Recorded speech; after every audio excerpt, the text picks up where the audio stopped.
गोष्ट आहे सीता मैया आणि श्रीराम प्रभू आणि लक्ष्मण भैया वनवासात होते त्यावेळची.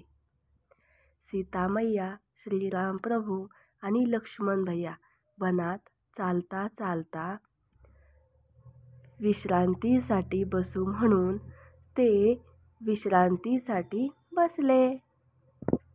बसल्यानंतर सीता मैया आणि श्रीराम प्रभू एकमेकांना बोलू लागले. सीता मैया श्रीराम प्रभूंना म्हणते, स्वामी, ती वेली किती भाग्यवान आहे ना.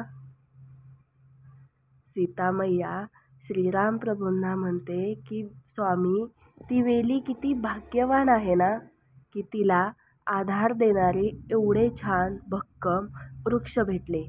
ती त्याच्या भक्कम साथीने किती शोभून दिसत आहे ना. श्रीराम प्रभू हसतात आणि म्हणतात, नाही ग सीते, तो वृक्ष खूप भाग्यवान आहे. त्यावेळी तो वृक्ष बघ ना, शोभून दिसतोय. सीतेला सांगायचे होते ते झाड म्हणजे श्रीराम प्रभू आहेत आणि त्या झाडावर रुबाबात वाढत जाणारी वेल म्हणजे सीता मैया आहे. झाडच नसेल तर वेलीचं काय अस्तित्व, नाही का. दोघेही एकमेकांना पटवण्याचा प्रयत्न करत होते आणि श्रीराम प्रभूंना सांगायचे होते त्या वेलीमुळेच तर हा वृक्ष शोभून दिसतोय. प्रभूंना वाटायचे मीच भाग्यवान की मला सीता भेटली आणि सीतेला वाटायचे की मीच भाग्यवान की मला प्रभू रामचंद्र भेटले.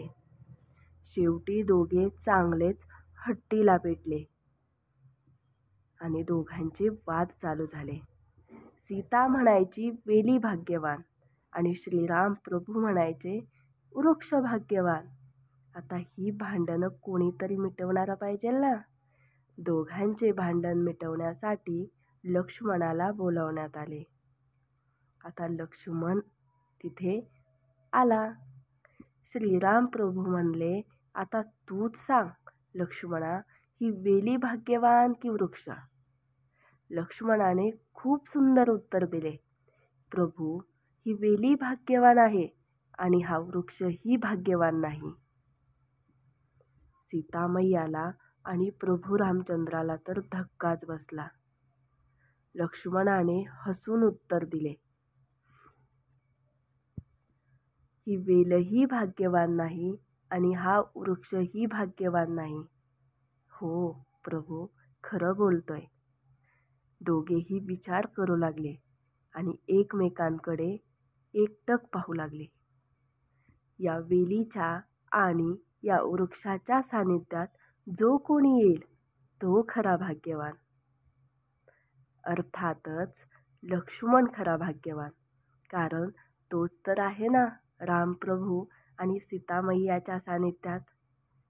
गोष्ट आवडली असेल तर नक्की लाईक आणि सबस्क्राईब करा. जय श्रीराम.